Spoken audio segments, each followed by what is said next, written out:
국문과니까 글 좀 잘 쓰겠네 그런 소리 하시면 안 돼요. 우리나라 글쓰기 교육의 문제는 이걸 재주와 재능으로 리더면 독자면 나는 언제나 라이터가 될 수 있어. 자, 정재찬 교수님하고의 네 번째 시간입니다. 선생님의 이제 시 얘기를 이렇게 듣다 보면 뭐 영화 얘기, 또 노래 가사, 뭐 하여튼 시와 만나게끔 해주시는 여러 가지 뭐랄까 컨텐츠들을 많이 이제 활용을 하시잖아요. 최근에 또 BTS. 예. 네. 아, 그거는 사실 솔직히 말씀드리면 공부했어요. 이거 쓰느라고. 그러면 왜 하필 BTS를? 그러니까 아까도 제가 말씀드린 것처럼 세대 간의 그 대화를 소통을 하고 싶었는데 제가 들 수 있는 레퍼토리는 옛날 거니까. 라떼. 예. 네, 라떼는 말이야. 그래서 요즘 것도 해야 될 텐데 네. 그러면서 쭉 한번 저도 공부를 하는 거죠. 예. 그래서 제가 그때 이제 심리와 관련된 테마를 잡았는데 네. 쭉 보다 보니까 BTS의 가사가 이거 범상치가 왜 이렇게 썼는지 알겠는 느낌이 네. 오는 거예요. 내가 누구를 살아가는 거지? 하는 그 고민이었어요. 수많은 페르소나를 우리가 쓰고 사는 건데 이 젊은 친구가 나의 진정한 모습은 뭐야? 라고 고민하는 거가 보여서 우리 페르소나라고 하는 건 또 시에서 굉장히 중요한 네. 용어거든요. 그래서 한번 그 공부해 봤고 나중에 기회 되면 제가 또 아이유도 공부해야 돼요. 네. 아이유 시 너무 아이유 노래죠. 네. 시예요, 시. 네. 오, 정말 그 제 버킷리스트가 아이유 만나는 거 돼 있어요, 이 책에. 도대체 어떻게 이런 가사를 쓸 수 있는지 본인이 쓰지 않아요. 그랬다는 네, 거예요. 네. 정말 한번 얘기를 나누고 싶을 정도로 네. 정말 사세히 깊이가 있고 네. 그러니까 지금 세대들이랑 우리가 이제 좀 더 얘기를 하려면은 어떤 그 힙하다라고 하는 그 랩에서부터 네. 근데 또 거기에만 또 갇혀 있으면은 네. 언어의 아름다움을 또 모를 수도 있잖아요. 네. 그래서 이런 것들을 서로 공유하고 소통하는 것이 문화적인 자본을 엄청나게 늘리는 거거든요. 그래서 저는 래퍼들도 좀 시를 공부했으면 좋겠다. 네. 예, 그리고 우리 좀 올드한 사람들도 좀 젊은이들은 도대체 어떤 노래를 즐기는 거야. 그래서 일부러 그거는 작정을 네. 하고 집어넣는 대목이에요. 네. 그럼 평소에 이제 거듭되는 얘기지만 시 얘기를 시에서부터 시작하시는 게 아니니까 네. 이런저런 다양한 컨텐츠들을 보실 것 같아요. 평소에 어떻게 지내십니까? 이제서 이제 아내한테 내가 영화를 보는 게 다 공부였다는 걸 한동안 왜 이렇게 비디오를 많이 봐 그랬는데 네. 아까 제가 사설과 창이라 그렇게 말씀드리지 않았습니까? 그러면 저에게 주어진 컨텐츠는 저의 문화적 체험도 있고 또 뭐 독서 체험도 많고 네. 한데 네. 이걸 너무 과시를 하면요 오히려 독자 혹은 제자들을 주눅들게 만든다는 걸 제가 또 느끼게 됐어요. 그래서 저건 또 특별한 재능인가 보다.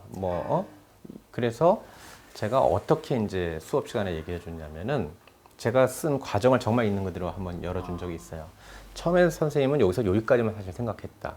그래서 이거를 알고 싶어서 인터넷으로 갔다. 그랬더니 다른 컨텐츠가 갑툭튀 하더라. 그래서 내가 다시 그걸 또 봤다. 그렇게 계속 꼬리에서 꼬리를 읽고 하다가 정말 기가 막힌 그 연관성 있는 걸 찾았다. 그래서 집어넣은 거야. 나 원래 이거 알았던 거 아니야. 예. 써가면서 안 거야. 알아 쓴 게 아니라 써가면서 안 거야. 라고 하니까 애들이 인터넷 봤어요. 그걸 카피하라는 것이 아니라 그런 연결을 통해서 새로운 만남을 하고 그래서 새로운 컨텐츠를 네가 직접 경험해야 되고 그렇게 하면서 레파토리가 넓어지는 거죠. 그게 성장인 거니까. 그래서 너희들도 인터넷 같은 걸 통해서 너희들의 지적 자산과 문화적 자본을 넓혀라, 증식해라. 그리고 반드시 인용할 때는 현물을 확인해라. 뭐 그런 과제 윤리랑 함께해서 숙제를 내주곤 했었어요. 그러면 저 멋있어 보이는 선생님의 저 아웃풋이 우리 선생님도 우리가 막 인터넷 이렇게 하듯이 한 거구나를 과정을 알면 아이들이 훨씬 뭐랄까 좀 나도 해볼 수 있을 것 같아 이런 마음을 들어 하나요? 그렇게 하려고 예. 그거는 자신감을 주기 위해서 네. 사실 이건 뒤져서 하라는 거야. 그렇게 얘기를 해줬어요. 그래서 너희들의 스토리를 만들어내라. 사실은 우리 그 젊은 세대들이 굉장히 그 잠재력이 많아요. 그거 촉발만 해주면은 우리가 많은 경우에 국문과니까 글 좀 잘 쓰겠네 그런 소리 하시면 안 돼요. 누구든 자기가 누릴 수 있는 권리예요. 네. 우리나라 글쓰기 교육의 문제는 이걸 재주와 재능으로 치환해 버린 거예요. 기본권이라고 생각해야 돼요. 나도 한평생 태어났는데 왜 내 마음대로 내 말을 못하고 글을 못 써? 이건 국가가 내 기본권을 안 해준 거야 하고 화내셔야 돼요. 그게 국어교육이 해줘야 될 일이거든요. 글 잘 쓰는 게 무슨 그렇게 대단한 재주라고. 난 이건 못해도 돼. 대신 노래방 가서 노래만 잘하면 돼. 그러시면 안 돼요. 나도 글도 노래 잘하는 것처럼 잘 쓰고 싶어. 일단 여러분 본인부터 그리고 자녀가 있으시다면 아이들에게도 기본권으로서의 글쓰기를 북돋아 주시면 좋겠다 그런 생각이 듭니다. 네. 인간으로 태어나서 자기 표현할 수 있는 그 그러게요. 능력을 줘야죠. 그리고 또 요즘 아이들은 다 자기답게 살고 싶다고들 하니까 그래서 그런지 책은 점점 안 팔린다고 하는데 작가는 많아지죠. 작가는 많아지고 책을 내겠다는 사람은 그렇게 많아집니다. 맞습니다. 네. 그게 자연스러운 현상 같아요. 네. 자기 표현 욕은 많아지고 또 그 매체는 많아지고 접근 가능성도 많고 우리는 자꾸 글을 쓴다 그러면 어떻게 해야 보편적인 글을 쓰지 이게 거의 박혀 있어요. 왜냐면 저희 때 에세이 그러면 김영석 교수님처럼 뭐 오래 뭐 지금은 아니란 말이에요. 나만의 어떤 유니크니스만 있으면 글을 쓸 수 있는 것들은 다 마련돼 있으니까. 네. 그래서 저는 나쁘진 않아요. 그게. 그러니까 그게 오서가 되는 거잖아요. 오서라고 하는 게 저희 때는 자꾸 오서리티랑 연결돼요. 저자는 권위가 있는 거예요. 책은 아무나 쓰는 게 아니니까. 근데 지금은 오서 개념이 아니라 라이터예요. 나는 글을 읽을 줄 아는 리더면 독자면 나는 언제나 라이터가 될 수 있어. 네. 좋은 거예요, 이거. 네. 이어지는 질문인데요. 뭐 조금 우문일 수도 있고 이 디지털 시대에 검색만 하면 뭐가 다 나오는데 책을 왜 읽어야 될까요?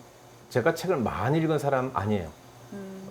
그리고 책을 왜 읽냐 그랬을 때 지식을 많이 남기기 위해서도 전 동의하지 않아요. 제가 거의 치매급이라니까요. 읽었다는 기억만 있어요. 그런데 제가 그 책을 읽는 동안에 저의 지력이나 저의 뇌력은 틀림없이 발전했을 거라고 하는 걸 믿어요. 왜냐하면 나의 자아라고 하는 건 이런데 다른 자극이 와야 이게 발전하지 않겠어요? 그 자극이 사실은 리딩이라고 하는 거예요. 그걸 읽으면 리스판스가 벌어져 가지고 얘가 안 해보던 화학적 작용을 내가 했을 거라고요. 말하자면 제가 AI예요. 쉽게 말해서 이 뇌가 새로운 데이터가 들어온 거예요. 그러니까 얘가 얼마나 당황하겠어요. 그동안 개만 갔는데 저 고양이 좀 뭐야? 고양이는 모르지. 그러다 개고양이, 그러다 낙타 막 이러면서 막 생물을 알아가는 것처럼 책을 읽는다는 것은 내 뇌에 엄청난 자극과 충격을 주는 거예요. 네. 그거를 그냥 단순히 주어져 있는 거를 넙죽넙죽 받아들인다. 그거는 소화해서 다 배설해 버리는 거라고 저는 그러면 생각을 해요. 같은 내용을 흔히 하는 말로 책으로 내가 텍스트로 읽을 때와 뭐 그걸 가지고 각색을 한 영화나 드라마로 보는 거랑 어떻게 다르다고 말씀하세요? 저는 장단점이 다 있다. 그렇게 해서 많이 그 억세스가 가능해진 점은 장점이다. 네. 근데 우리가 스토리 하려고 영화 보는 거 아니거든요. 소설 보는 것도 아니고요. 무슨 말씀이냐면은 제가 소설로 봤을 때는 저의 기민한 상상력이 붙여져요. 예를 들어 자 소설에 미녀가 나왔다. 그럼 내가 그 미녀를 내가 만들어내는 거예요. 제가 중학교 때 그 중학교가 정상이 아니었지. 제가 백일장 장원을 했었거든요. 그랬더니 상으로 준 게 채털리 부인의 사랑이었어요. 난 지금도 이해가 안 가요. 때. 예. 이건 어마어마한 책이었어요. 나 정말 죽는 줄 알았어요. 이런 게 있어. 그녀의 부드러운 패티코트 밑은 알몸이었다. 이게 내 뇌리 확 박힌 거예요. 근데 패티코트가 뭔지 모르겠어. 금방 나 혼자 막 모피를 생각한다. 멋있어. 그 다음은 또 막 잠옷 같은 걸 생각. 그것도 100벌을 생각하면 100벌이 다 멋있는 거예요. 그러니까 영화는 이렇게 수동적으로 나한테 보여줬을 텐데 소설은 저한테 엄청난 이미지네이션을 만들어냈어요. 어떤 이미지일까? 영화는 이미지를 제공해 준 거고 이건 이미지를 자꾸 이미지네이션을 한 거라고요. 그 이미지네이션을 우리가 상상력이라고 번역해요. 즉 거기에는 힘이 있어요. 그래서 제가 직접 이게 본 데는 인텔리전스, 지력, 이미지네이션, 상상력 그런 뇌의 근력을 만들어주는 것이 독서 행위고요. 또 하나 큰 차이는 여하튼 소설에 대해서 영화가 새로운 서사 산업인 건 분명하지만 서사란 점에서는 동일한데 영화는 산업이에요. 결국 그 산업은 자본의 법칙이 지배를 해요. 그래서 당연히 이거는 재밌어야 되는 원리, 왜냐면 망하면 안 되거든요. 산업이니까. 소설은 망해도 돼요. 한 명이 쓴 거예요. 그러니까 여기는 자본이 성공할 수 있는 법칙이 지배하는 거지 소설의 미학이 지배하는 게 아니라고요. 그래서 비슷한 것 같지만 굉장히 큰 차이가 있어요. 예를 들어 우리 인어공주를 동화로 본 거랑 여러분들이 디즈니 애니메이션으로 본 거의 결정적 차이가 뭔지 아세요? 디즈니에서는 마지막에 왕자랑 사랑을 해요. 이게 끝만 달라진 걸까요? 아니에요. 완전히 달라진 거예요. 이거는 완전히 다른 동화를 본 거예요. 그럼 디즈니는 왜 그걸 해피엔딩으로 했을까? 사람들이 여러분 이 애니메이션 영화는요. 영화관에서 얼마나 많은 사람이 봤냐는 게 중요하지 않아요. DVD로 얼마나 많은 바이 프로덕트를 만들어내느냐가 훨씬 더 커요. 애들은 꼭 소장해야 돼요. 왜냐하면 무한 반복을 해야 되거든. 그죠? 근데 만약에 이게 새드 엔딩이래 봐요. 애들이 나 또 울고 싶어. 이거 정상이 아니에요. 그러니까 당연히 아이들의 꿈과 희망을 준다 그랬지만 제가 보기엔 저건 영화 산업이 만들어낸 법칙으로 저렇게 될 수밖에 없다고 생각한 거죠. 책방을 하는 저로서는 아주 질문을 드리기를 잘한 거. 그리고 결정적으로 요새 사람들은 이제 강의를 들어도 수동적으로 듣기만 하는 거 별로 원치 않잖아요. 자기가 참여하고자 하잖아요. 그러니까 같은 컨텐츠라도 읽는다는 게 바로 참여하는 것이 열려 있는 거 아닌가라는 말씀을 보태고 싶습니다. 그 책에도 그런 말이 나온다고 기억을 하는데 우리가 뭔가 이렇게 마음 둘 때가 있으면 사는 게 한결 좀 나아지잖아요. 예. 이렇게 고비를 맞고 굴곡을 지나갈 때 선생님께는 그게 시였을까요? 제가 그렇게 시 좋아하지 않았어요. 제가 솔직히 말씀드리면 저는 시를 할 거라고 생각을 한 적도 없고 문학 청년이었던 시절도 없었고 네. 그냥 살다 보니 어쩌다 문학을 전공하게 됐어요. 이게 저한테는 굉장히 큰 컴플렉스였어요. 예. 난 너무 비겁한 거 아니야? 먹고 살려고 내가 정말 문학이라고 한다는 건 정말 말이 안 되잖아. 그래서 진짜 문학 좋아하고 이런 친구가 부러웠어요. 어떻게 하면 저렇게 될 수 있을까? 걔는 얘기를 잘 안 해줘. 야, 이 시가 왜 좋다는 거야? 그러면 뭐 이러고만 있는 거예요. 처음에 거의 주눅 들었어요. 근데 나중에 보니까 그 친구들이 잘 모르더라고요. 이게 그 친구와 내 차이를 알게 되는데 나는 그래서 무엇이 답답한지를 알아. 그래서 학생들이나 대중들하고 어떤 호흡을 할 수 있는 자격이 역설적으로 주어진 것 같아. 그렇기 때문에 그런 시들 중심으로 했고 또 그래서 많은 세월이 필요했어요. 제가 첫 책을 낸 게 제가 53살 때입니다. 그전까지 이런 책 쓸 생각 못 했어요. 컴플렉스 덩어리였고요. 53세 신진 작가상 한번 받아보실래요? 비로소 이제 좀 시에 대해서 얘기할 수 있을 것 같다라고 생각을 했고요.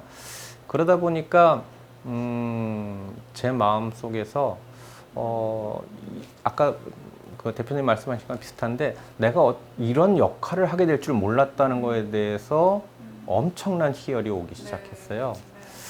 그러면 내가 힘들어도 이젠 버텨야 돼 무조건. 그래서 제가 가장 요즘 경계하는 말은 이게 내가 사명이라고 생각하는 거야, 욕망이라고 생각하는 거야를 헷갈리지 말자가 지금 가장 남은 여생 동안의 과제예요. 이것이 의미가 있는 일이라고 남들이 그러니 나도 동의하니 내가 여력 있는 한 이건 해야 돼 라는 걸로 했는데 그것을 스스로 인정하지 못하게 될 때는 놔야 되지 않느냐. 그리고 시가 저한테는 벽이기도 해요. 아예 그냥 에세이 쓰면 안 되나? 한 생각도 할 때가 있어요. 근데 그럴 때만 해도 근데 그걸 네가 왜 써? 그럴 사람 많아. 이런 질문이 또 오면은 그래 다시금 또 시야. 이렇게 돌아가는 거거든요. 그래서 지금은 그런 의미에서 시가 저를 버티게 해준다는 말씀은 맞지만 네. 제가 특별히 시를 뭐 사랑했고 특별히 재능이 있었고 그러지 않았고요. 대학교 2학년 때 처음으로 시인론이라고 하는 수업을 들었는데 그때만 해도 제가 전공하겠다는 생각조차도 없었어요. 근데 정화문 선생님께서 시인이면서 이제 교수셨는데 네. 저희들한테 발표를 시켰는데 제가 그때 2학년 처음 이제 문학 공부할 때인데 시인 중에 한 사람 골라서 시인론을 써서 다음 달까지 제출하라고. 아니 제가 지금 시 ABC도 모르는데 무슨 시인이 누군지도 김소월밖에 모르는데 그러다가 캠퍼스에서 선배를 만났는데 선배가 저한테 김수영 씨 전집을 줬어요. 그게 저한테는 첫 번째 충격이에요. 이런 시가 있었어? 고등학교 때는 김수영이라는 이름도 못 들어봤었어요. 거기 빠져가지고 한 달 동안 제가 열심히 썼어요. 그게 저한테 큰 모멘텀이었어요. 그걸 냈더니 이제 정한문 선생님께서 그러면 발표를 해봐라. 그 선배들이 있는 데서 2학년 처음 한 놈이 원했던 과도 아니었고 혼자 막 그랬을 때였는데 선생님께서 그러면 자네 그 김수영 이 시에 대해서 한번 말해보게 하고 테스트를 하시더라고요. 그래서 저는 이렇게 해석을 합니다. 한 달 동안 완전히 김수영이 미쳐서 살았었으니까. 정부는 시를 아는군. 이게 제 인생 바꾼 것 중에 하나예요. 나는 시를 안다고 생각을 한 적이 한 번도 없어서 계속 컴플렉스로 살았는데 시인께서 나더러 시를 안다면 아나 봐. 그리고 또 많이 방황을 계속했죠. 네. 근데 그런 계기가 큰 저한테는 좋은 계기 작용했던 것 같아요. 역시 이렇게 칭찬 알아봐주는 예, 거. 예. 네. 사실은 다 우리가 할 수 있었을지 몰라요. 그런 기회를 안 준 거지. 자꾸 저한테 뭐 원래부터 사람 문학적이었을 거야. 제가 문학하고 싶었을 것 같으세요? 저 잘 나가는 거 하고 싶었어요. 운명이 그런 거예요. 그런데 저가 책에도 썼지만 네. 뜻이 있는 곳에 길이 있어만 찾지 말고 이 길에 무슨 뜻이 있을지 몰라 하고 찾는 것도 자기가. 참 중요한 것 같다. 내가 원했던 길이 아닌데 그러니까 내가 어쩌다 이 길에 왔지 하고 자빠지지만 말고 왜 왔지? 그럼 여기서 내가 제일 잘할 수 있는 건 뭘까? 라고 하면 뭐 제가 무슨 뜻을 이뤘다는 차원이 아니라 뭐 좀 되더라. 그럼 사람들은 저한테 그럴 거예요. 봐, 저 되는 사람은 다 길이 있었다니까? 없었다니까요? 뜻도 없었다니까요, 심지어? 그래서 아까 그 BTS 페르소나 얘기도 하셨지만 자꾸 이렇게 시선을 바깥의 트렌드가 어떻게 흘러가나를 아는 것도 물론 필요한데 자기를 좀 들여다보고 내가 어떤 인간인지 내가 뭘 중요하게 아까 저 양파뿌리 얘기하셨듯이 나는 어디로 가고 있는지를 알아보시는 게 거꾸로 길을 열어주기도 한다. 그렇게 이해하겠습니다. 그래서 이제 제일 저는 이제 이 나이에 중요한 게 아직도 우린 끝나지 않았다. 네. 우리나라가 공부 그러면 마치 10대 때 공부하는 걸 생각하는 게 얼마나 큰 폐예요. 아니 100살을 사는데 10대 때까지 공부한 걸 가지고 그걸로 그리고 대학 나온 뒤로 책도 안 보고 그건 아닌 것 같고 그래서 지금 우리 나이가 사랑하기 딱 좋은 나이만이 아니라 공부하기 딱 좋은 나이다. 네. 이제 드디어 경쟁하지 않아도 되고요. 뭐 내가 성공하려고 책 공부하는 거 아니고 진짜 나를 돌아보기 위해서 내가 공부하는 그 시간 그런 의미에서 제가 오늘 끝으로 문정희 선생님의 나무학교라고 하는 시를 낭송해 드리겠습니다. 나무학교. 나이에 관한 한 나무에게 배우기로 했다. 해마다 어김없이 늘어가는 나이. 너무 쉬운 더하기는 그만두고 나무처럼 속에다 새기기로 했다. 늘 푸른 나무 사이를 걷다가 문득 가지 하나가 어깨를 건드릴 때 가을이 슬쩍 노란 손을 얹어 놓을 때 사랑한다는 그의 목소리가 심장에 꽂힐 때 오래된 사원 뒤뜰에서 웃어요 하며 숲을 배경으로 순간을 새기고 있을 때 나무는 나이를 겉으로 내색하지도 않고도 어른이며 아직 어려도 그대로 푸르른 희망. 나이에 관한 한 나무에게 배우기로 했다. 그냥 속에다 새기기로 했다. 무엇보다 내년에 더욱 울창해지기로 했다. 나무들은 나이를 안에다 새기는 거잖아요. 그리고서 계속 밖에서는 울창한 숲을 피워내는 거잖아요. 나이 든다는 게 쪼그라들고 그런 것이 아니라 숲을 가면 저 나무가 몇 살인지 우리 알아요? 늘 푸른 나무인데 실은 늙는다는 건 젊다의 반대말이 아니라 젊음을 계속 안에다가 새기면서 더더욱 덕계를 이제 붙여가는 삶. 그래서 늘 끝까지 배우는 삶이 죽을 때까지 죽음에 대해서까지 공부해야 되는 거. 네. 그게 인간으로 태어나서 해야 될 일 아닐까. 그런 말씀을 드리고 싶었습니다. 네, 저희 성어지수 채널을 하는 이유이기도 한데요. 성장한다는 것이 아이들만 하는 게 아니고 우리가 사는 내내 계속 성장해야 되는 거고 그게 어른이고 그리고 선생님도 얘기를 하셨지만 어른의 공부가 또 하나 좋은 건 직업하고 연결시키지 않아도 되는 거. 그냥 내가 좋아서 호기심이 있어서 그게 어른의 공부고 그렇다면 죽을 때까지 배우고 공부해야 되는 거 아닌가. 저희 성어지수하고도 딱 맞는 말씀을 해주셨습니다. 네. 고맙습니다. 오늘 모시고 정말로 좋은 말씀 많이 들었고 저도 시집을 몇 권 다시 사야 되겠다 이런 생각이 들었습니다. 여러분도 부디 선생님 책도 한번 보시고 그리고 이 책에서 소개해 주신 시도 한번 찾아서 읽어보시면 좋겠습니다.